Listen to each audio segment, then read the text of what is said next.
Bapak Ibu Saudara yang dikasihi Tuhan Yesus Kristus, selamat berjumpa lagi dengan saya, Pendeta Meiske Mualopis, Pendeta Emeritus GPIB. Sebelum hari ini berlalu daripada kita, dan kita akan memasuki masa istirahat kita malam ini, marilah kita mengucap syukur kepada Tuhan dengan berdoa, membaca dan mendengar firman Tuhan. Marilah kita berdoa mohon pimpinan Roh Kudus. Bapa di dalam surga, kami mengucap syukur kepadamu atas penyertaan dan pemeliharaan Tuhan sejak kami bangun di pagi hari sampai pada malam hari ini. Saatnya bagi kami untuk berdiam diri dan mendengar Tuhan berbicara kepada kami. Pimpinlah kami dengan Roh Kudus-Mu sehingga kami mampu mendengar, mengerti, bahkan kemudian melakukan firman Tuhan dalam hidup kami. Dalam nama Tuhan Yesus kami berdoa. Amin. Pembacaan firman Tuhan malam ini dari kitab Injil Matius pasal 5 ayat 43 sampai 48 yang dibacakan dari Alkitab Terjemahan Baru edisi kedua yang di bawah tema mengasihi musuh-musuh. Kamu telah mendengar yang difirmankan, kasihilah sesamamu manusia dan bencilah musuhmu. Namun, aku berkata kepadamu, kasihilah musuh-musuhmu dan berdoalah bagi mereka yang menganiaya kamu.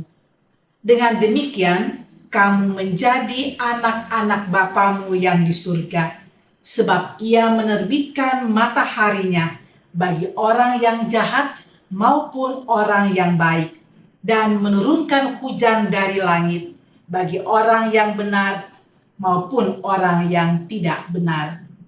Apabila kamu mengasihi orang-orang yang mengasihi kamu, apakah upahmu? Bukankah pemungut cukai juga berbuat demikian? Apabila kamu hanya memberi salam kepada saudara-saudaramu saja, apa lebihnya perbuatanmu? Bukankah bangsa-bangsa yang tidak mengenal Allah pun berbuat demikian? Karena itu, haruslah kamu sempurna, sama seperti Bapamu yang di surga sempurna. Bapak, Ibu, Saudara yang dikasihi Tuhan Yesus Kristus, Bapak Agustinus, Bapak Gereja yang hidup di tahun 354 sampai 430 pernah mengatakan, milikilah kasih, maka kamu dapat melakukan apa saja. Tentu yang dimaksudkan oleh Bapak Agustinus adalah kasih Kristus. Bila kita memiliki kasih Kristus, pasti semua yang kita lakukan adalah kebaikan. Bapak Ibu Saudara yang dikasihi Kristus, perikop yang kita baca tadi adalah bahagian dari khotbah di bukit. Dan khotbah di bukit di mana Tuhan Yesus berbicara tentang bagaimana memperoleh kebahagiaan dalam hidup. Konsep kebahagiaan yang diajarkan Tuhan Yesus sangat kontradiktif atau bertentangan dengan konsep dunia. Dan setiap ucapan berbahagia dari Tuhan Yesus adalah mengenai berkat. Kita diberkati memiliki makna sesuatu yang hanya kita dapatkan di dalam Tuhan. Dan juga lewat pengajaran yang diajarkan oleh Tuhan Yesus. Bagaimana setiap ucapan bahagia yang kita ucapkan dan dambakan nyata dalam relasi kita, bukan hanya dengan Tuhan, tapi juga berimplikasi atau berhubungan dengan sesama manusia. Dan bila kita mengatakan kita mengasihi sesama, itu nyata dari tindakan dan perbuatan-perbuatan nyata kita. Pertanyaannya, apa yang Tuhan Yesus ajarkan? Kasihilah musuhmu dan berdoalah bagi mereka yang menganiaya kamu. Bukan membalas kejahatan dengan kejahatan, tetapi membalas kejahatan dengan kasih atau kebaikan dan berdoa untuk mereka yang menganiaya, yang menyakiti. Membalas kejahatan dengan kejahatan adalah biasa, tapi membalas kejahatan dengan kebaikan adalah hal yang luar biasa. Membalas orang yang menyakiti kita merupakan hal yang biasa dilakukan juga oleh orang-orang lain. Tetapi sebagai anak-anak Tuhan, kita dituntut untuk berbuat yang baik. Yesus menuntut setiap anak Tuhan untuk mampu menyatakan kebaikan Allah Bapa bagi setiap orang, bahkan kepada orang-orang yang jahat sekalipun. Dengan kata lain, Yesus menuntut anak-anak Tuhan menyatakan berkat kepada mereka yang mengutuk dan menganiaya. Dengan cara mengasihi orang yang membenci kita, dengan cara menunjukkan cinta kasih kita meneladani Kristus yang berkorban bagi kita. Doa adalah langkah penting untuk mengasihi sesama. Dengan melakukan kebaikan dan mengasihi, kita disebut sebagai anak-anak Bapa atau anak-anak Allah. Karena sebagaimana Bapa, kita menerbitkan matahari bagi orang jahat maupun orang baik, dan menurunkan hujan bagi orang benar dan orang yang tidak benar atau berdosa. Kalau kita mengasihi orang yang mengasihi kita, apakah upah kita? Kalau kita memberi salam kepada saudara-saudara kita saja, apakah istimewa atau kelebihan kita? Semua orang pun dapat melakukan hal yang sama. Ada dua dasar mengapa kita dituntut bukan hanya mengampuni, tetapi juga memberkati atau melakukan kebaikan. Karena yang pertama, kita juga sudah mendapatkan pengampunan dari Allah Bapa atas dosa-dosa kita. Bahkan lebih daripada itu, Tuhan memberkati kita dengan limpahnya.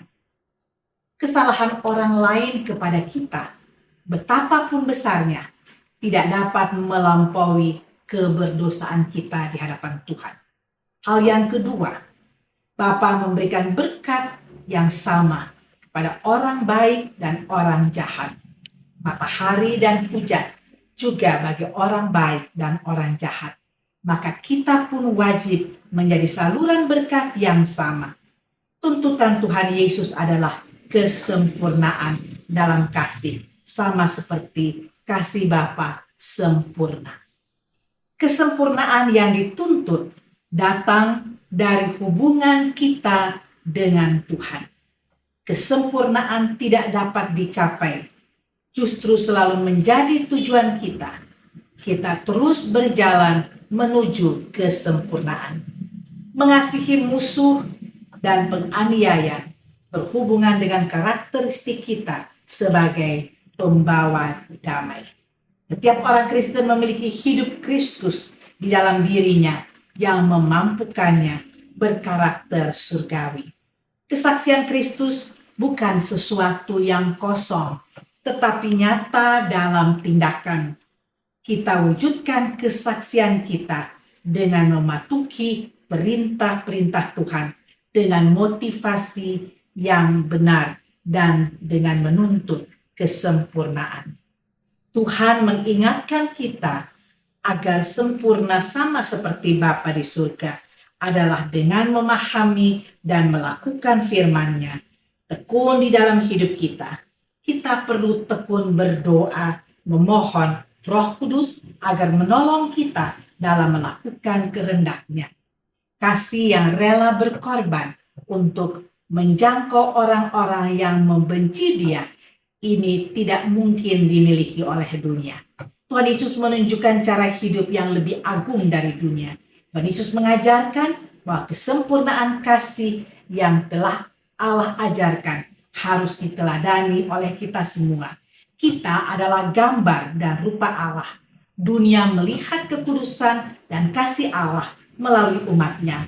Maka seperti Bapa di surga sempurna dalam mengasihi semua orang, termasuk musuh-musuhnya. Demikianlah juga kita harus sempurna dalam mengasihi semua orang, termasuk musuh-musuh kita.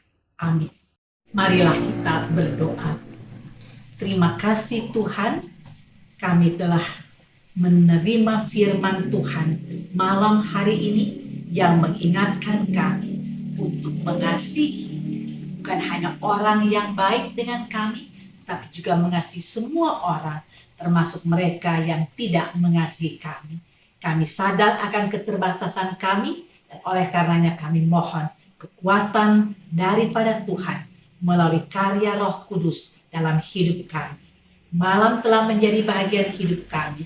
Kami mau beristirahat, dan biarlah naungan dan perlindungan Tuhan menyertai kami dalam istirahat kami melewati kegelapan malam, sehingga kalau ada hari esok bagi kami, Tuhan bangunkan kami kembali dengan kekuatan yang baru daripada Tuhan.